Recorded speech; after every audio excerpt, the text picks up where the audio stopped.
come over into Macedonia and help us. Yan. Actually, bagong nangyari ang vision na ito sa buhay ni Paul, marami na silang lugar na pinuntahan para lang mag-share ng gospel. Alam naman natin si Paul, Jesus chose him to be a missionary to the Gentiles.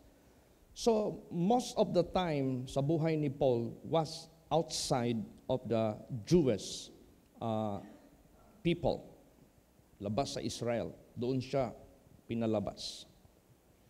Ang dami niyang pinuntahan. Basahin ko muna yung verse 6. They have gone throughout Phrygia and the region of Galatia and were forbidden of the Holy Ghost to preach the word in Asia.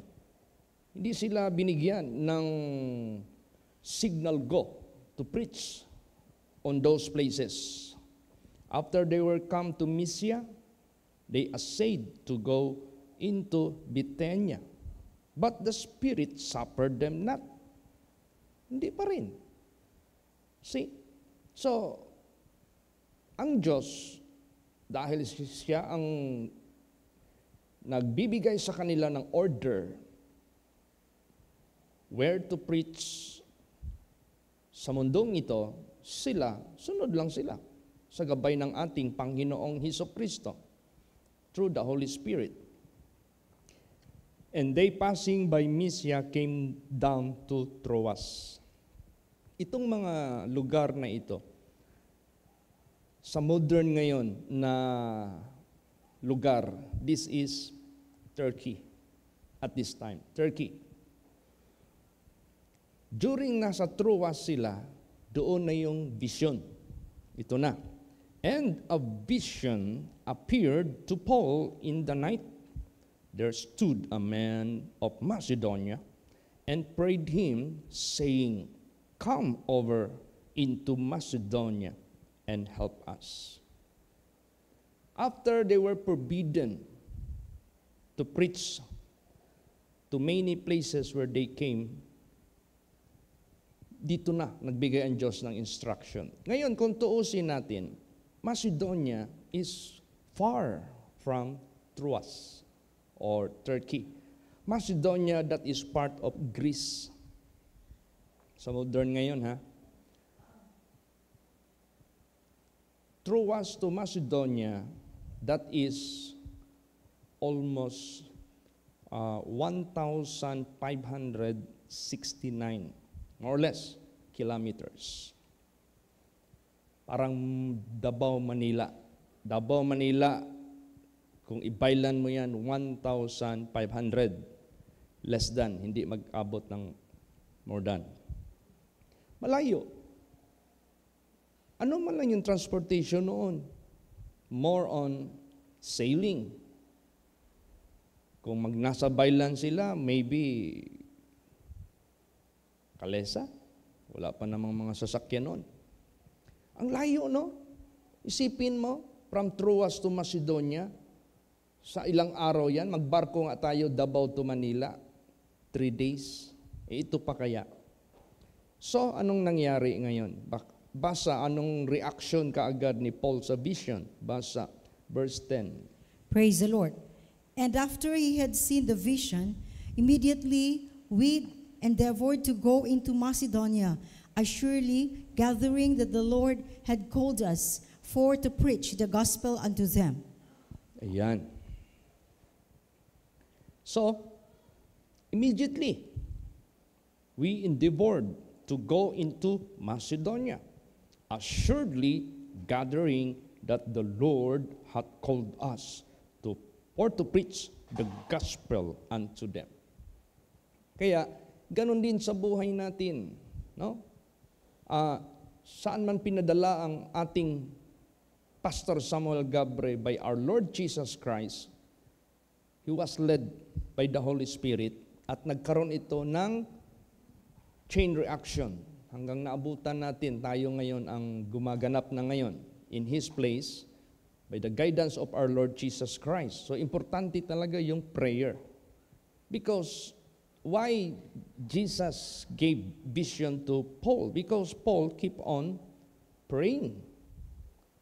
Bakit nalaman ni Paul that he was forbidden by the Holy Spirit to preach on that places? Because he used to pray. Praise the Lord.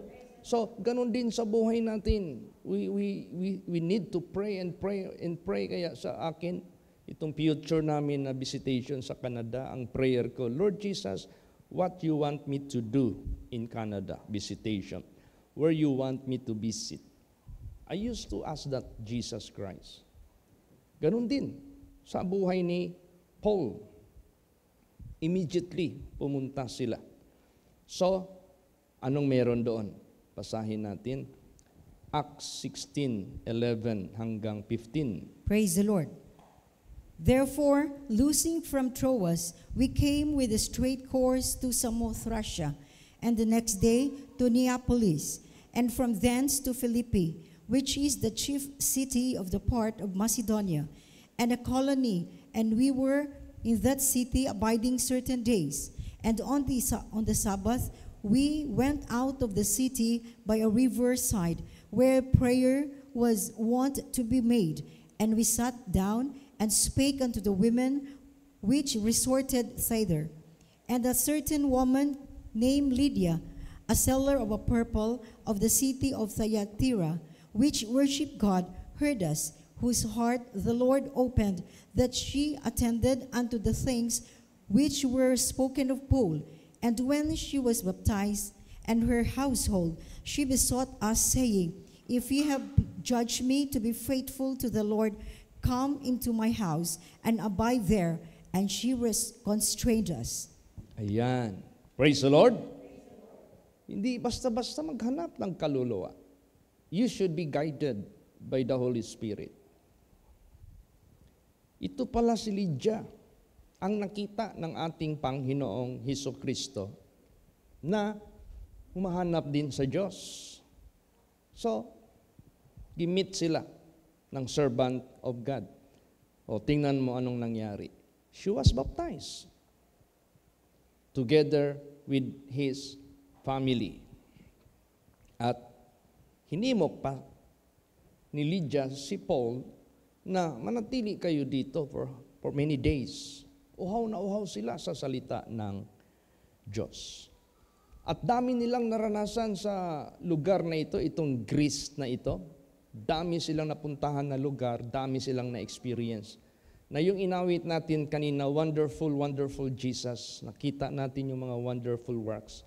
Kasi minsan may pangyayari dito na naka-encounter sila ng grupo ng mga soothsaying. Alam yung soothsaying? Yung mananagna ba? Mananagna. Ito kasing mananagna noon, ginawa yung negosyo. Ay, yung kita ka sa Quiapo, maraming card reader dyan. Yan. Mga ano yan sila, mga mananagna. Negosyo yan. Na-encounter nila. Matagal na pala yan. Sa Greece pa yan, sa panahon pa ni Paul, nang-exist na yung mga ganong klaseng matatawag nating business o racket or falsehood. Ginawang pamimira sa mga tao. Itong mga tao naman kasi, mahilig naman din kasi gusto malaman ang future, gusto malaman ang swerte, gusto malaman ang ano-ano dyan. Doon sila lumalapit kasi ito sila yung mga nagpipretend na magaling. Pero pamimira lang. Alam mo, na-encounter nila ito. Basahin natin. Acts 16 hanggang 19. Praise the Lord. And it came to pass, as we went to prayer, a certain damsel possessed with the spirit of divination met us, which brought her masters much gain by soothsaying. The same followed Paul and us, and cried, saying, These men are the servants of the Most High God, which show unto us the way of salvation. And this did she many days. But Paul, being grieved, turned and said to the Spirit, I command thee in the name of Jesus Christ to come out of her. And he came out the same hour. And when her masters saw that the hope of their gains was gone, they caught Paul and Silas and drew them into the marketplace unto the rulers. Yan. See? So, nung na-met nila itong babaeng ito, which is possessed by the devil, sumusunod sa kanila araw-araw at nagsasalita. Kung pakinggan mo yung salita, parang maganda pakinggan. Pero ginawa niya ito many days, pabalik-balik. Siguro nahulog na rin itong mockery, nahulog na rin itong pag-despise. Nag-grieve ngayon si Paul. Ni-rebuke ngayon ni Paul. Na-cast out ngayon. Alam mo yung Bible, sinulat, masyadong compact, brief. Pag na-cast out, nabago yung babae. Pag na-cast out, na-convince yung babae to follow Christ. Pag na-cast out, na-delivered, ibig sabihin yan, from darkness to light, from sin to righteousness. So, na-convert siya. So, siyempre, hindi na siya bumalik sa kanyang dating trabaho. Nagalit ngayon yung master niya. Nagalit. Sabi ng, when her masters, marami pala siyang mga masters, when her masters saw that the hope of their gains was gone. Kasi na-cast out. So, wala na siyang, hindi na siya bumalik. Wala na. Yung kanilang inaasahan na pamimira, gains, tapos na. Over. Wala na silang pamimira. Naggalit sila. They caught Paul and Silas and drove them into the marketplace unto the rulers. Galit sila. Tapos, they charged them with so much charges. Kung ano-ano na lang mga charges para makulong sila. Napriso talaga sila. Basahin natin. Acts 16:20 hanggang 24. Praise the Lord. And brought them to the magistrates, saying, These men, being Jews, do exceedingly trouble our city, and teach customs which are not lawful for us to receive, neither do observe, being Romans. And the multitude rose up together against them, and the magistrates rent off their clothes, and commanded to beat them. And when they had laid many stripes upon them, they cast them into prison, charging the jailer to keep them safely, who, having received such a charge, thrust them into the inner prison and made their feet fast in the stocks. Grabe. Maximum ang kanilang status.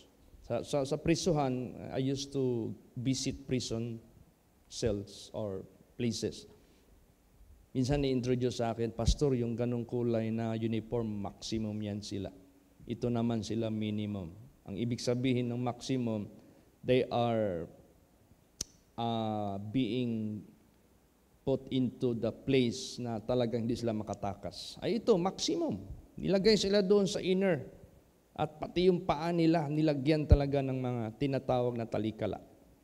But before they were cast into the prison, grabing stripes ginawa sa kanila. Alam mo yung stripes? Sugat-sugat ka niyan eh. Grabing parusa. Stripes upon them. Kaya, anong ginawa nila? Importante talaga yung prayer. Importante talaga, hindi ka ma-move. Pag saan ka ipadala na misyon, pag ano yung role mo sa gawain ng Diyos, may mga pagsubok sa buhay mo, huwag ka lang huminto, patuloy ka lang. May purpose ang Diyos sa loob ng prisuhan na yan. May purpose ang Diyos. Bakit tinawag si Paul doon sa Macedonia? Dahil nakita ng Diyos from heaven na may mga chosen people doon. Anong purpose ng Diyos doon sa prison cell? Basahin natin. Anong nangyari? Acts 16:25 hanggang 34. Praise the Lord. And at midnight, Paul and Silas prayed and sang praises unto God. And the prisoners heard them. And suddenly there was a great earthquake, so that the foundations of the prison were shaken. And immediately all the doors were opened, and everyone's bands were loosed. And the keeper of the prison, awaking out of his sleep, and seeing the prison doors open, he drew out his sword and would have killed himself, supposing that the prisoners had been fled. But Paul cried with a loud voice, saying, "Do thyself no harm, for we are all here." Then he called for a light and sprang in, and came trembling, and fell down before Paul and Silas, and brought them out, and said, "Sirs, what must I do to be saved?" And they said, "Believe on the Lord Jesus Christ, and thou shalt be saved, and thy house." And they spake unto him the word of the Lord, and to all that were in his house. And he took them the same hour of the night, and washed their stripes, and was baptized, he and all his straightway. And when he had brought them into his house, he set meat before them, and rejoiced, believing in God with all his house. Yan, may purpose ang Diyos. Doon mismo sa prison cell na yan. O, di ba, nag-prayer sila, nag-awit sila ng mga spiritual songs. Kunan nga yan ng yung mga mahulog dyan kasi ma-disturb tayo. Huwag pahawakin ang mga nahuhulog. O, so, ibig sabihin yan, may purpose ang Diyos kahit sa prisuhan. Kaya sa buhay natin, sometimes we cannot question God na ilalagay tayo sa kahirapan, ilalagay tayo sa isang venue na hindi komportable.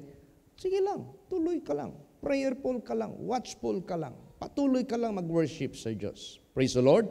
Alam mo, habang umaawit sila dito, narinig lahat ng mga prisoners. So they became worshipers. Silas and Paul, inside the prison cell, all the prisoners heard their worship, their prayers, their singing, praises unto God. Then suddenly, sinabi doon, there was a great earthquake. Hindi maliit na earthquake, great talaga. I don't know, wala pa kasing sukatan noon kung ilang intensity. Basta sumira kahit pa man sa kulungan na yan. And suddenly there was a great earthquake so that the foundations of the prison were shaken. Lahat ng mga pundasyon talagang nauga. And immediately all the doors were opened and everyone's bands were loose. Hindi na yan. Yung mga bands na loose. Earthquake kaya ang naka-loose noon. Ay siguro kung nilagay sila doon sa foundation, doon sila tinali, natanggal yung foundation dahil sa earthquake, natanggal rin yung talikala. Grabe ang lakas ng earthquake. Ang nagka-problema nito, yung prisoner guard, yung warden. Kasi akala niya ang lahat ng mga prisoners makatakas na. Kasi nabuksan ang mga pintuan Hindi nila alam. Paul asked them to remain. Kaya sabi ngayon ng the keeper of the prison, ang sinabi dito, and the keeper of the prison, awaking out of his sleep, tulog pala siya during that time, and seeing the prison doors open, and he drew out his sword. Gusto na niyang magharakiri, gusto na niyang mag-suicide, kasi ang isip niya kaagad, malaki ang pananagutan niya sa kanyang trabaho. Ganun man yan. Yung mga warden, akala nyo walang pananagutan yan. Pag may makatakas yan sa sa ginagwardyahan nila, sila managot yan. O yung daming mga prisoners, ang kanyang isip, bukas na yung mga pintuan. Siyempre, ay yung mga prisoners, kahit sarado yung mga pintuan, nagsisikap nga niyan na mag-escape. Yan pa kaya na bukas na. So, gusto niyang mag-suicide. Believing and expecting, natakasan na siya ng mga prisoners.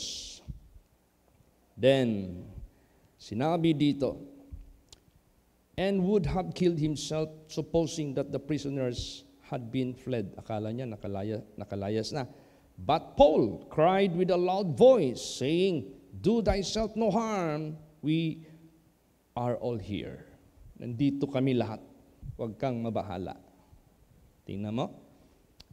And he called for a light, and sprang in, came trembling, and fell down before Paul and Silas, and brought them out, and said, "Sirs, what must I do to be saved?" Ito na yung Acts 16:31. And they said, Believe on the Lord Jesus Christ, and thou shalt be saved, and thy house. And they spake unto him the word of the Lord. Nag-preach na sila to all that were in his house, and took them the same hour of the night, washed their stripes. Grabe yung mga sugat. And was baptized, he and all his, lahat ng kanyang pamilya, straightway. And when he had brought them into his house, he set meat before them and rejoiced, believing in God with all his house. Tingnan mo yung purpose ng Diyos. Kaya tayo mga anak ng Diyos, saan man tayo dadalhin ng Diyos, huwag kang mabahala. Praise the Lord. Ano may papagawa ng Diyos sa atin, huwag tayo mabahala. Ilagay man tayo kung ano-anong mga sitwasyon dyan.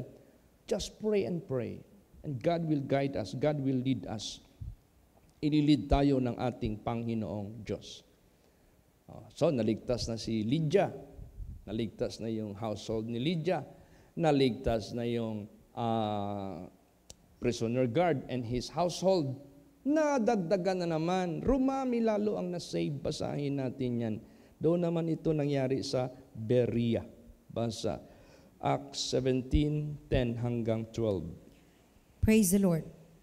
And the brethren immediately sent away Paul and Silas by night unto Berea, who coming thither went into the synagogue of the Jews.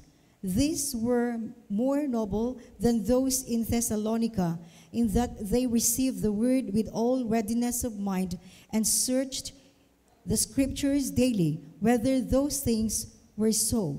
Therefore many of them believed, also of honorable women, which were Greeks, and of men not a few. See?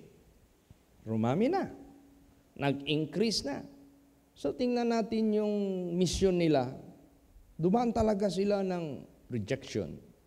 Dumaan talaga sila ng matatawag nating they just being neglected by the people until the Spirit of God say, do not preach there. Neither this place, do not preach. Tapos vision. Doon sa Macedonia, merong kumakaway. Doon kagad sila pumunta. So tingnan mo yung setup ng paggamit ng Diyos sa kanila sa pag-save ng mga kaluluwa. Hindi nagkakamali ang Diyos. Praise the Lord. Tingnan mo. Dami. Therefore, many of them believed, also of honorable women, which were Greeks. Kasi sa Greece ito nangyari. And of men, not a few. Maraming mga babae na mga honorable, marami ding mga lalaki, hindi kaunti. Ginamit sila ng ating Panginoong Diyos effectively. Ngayon, pumunta na naman sila sa Athens. Ano naman ang kanilang encounter doon? Na-encounter na naman nila ang katakot-takot na persecution, katakot-takot na mga bagay na pressure. Basahin natin. Acts 17:16 hanggang 21. Praise the Lord. Now, Acts 17:16 to 21. Sige po. Now, while Paul waited for them at Athens, his spirit was stirred in him when he saw the city wholly given to idolatry.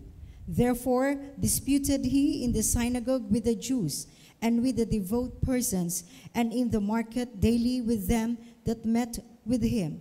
Then certain philosophers of the Epicureans and of the Stoics encountered him, and some said, What will this babbler say?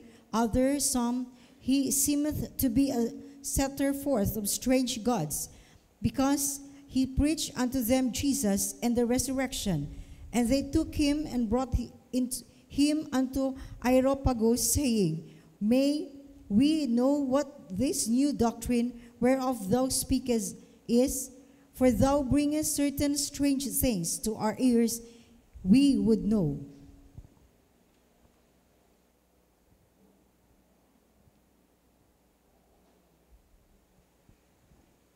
For thou bringest certain strange things to our ears, we would know therefore what things this means. For all the Athenians and strangers which were there spent their time in nothing else but either to tell or to hear some new thing. Ayan. Another encounter na naman doon sa mga Athenians, taga-Athens. Strange ang kanilang dating doon. New things ang dating nila doon. Bakit? Itong Athens kasi, mga mga idol worshippers ito. And they never heard about Jesus. They never heard about the resurrection. Kaya sabi nila, anong sinasabi mo? Resurrection? Jesus? Ano ito? Strange things ito sa amin. You are bringing to us a new thing. Tingnan mo. So sa buhay natin, pag nagbigay tayo ng testimony, sometimes this is strange to them. But just go on. Tell the truth. Paul and Silas never preached different from they have experience and witness about our Lord Jesus Christ. Kaya saan man tayo parating ng ating Panginoong Kristo, that might be like this dito sa, kumatuloy ito sa Myanmar. Ano yan? Mga Buddhist yan, karamihan dyan. Kung iba ang kanilang paniwala sa Diyos, tell them the truth. Tell them about Jesus. Tell them about the resurrection of Jesus. Tell the same thing about the truth of Jesus. Sabihin mo lang, magalit man sila, kung ano mang i-brand sa'yo, never mind.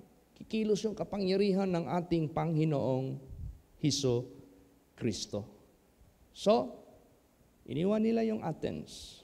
Kasi ang mga tao doon, ayaw talaga makinig. Basahin yan. Acts 18 verse 1.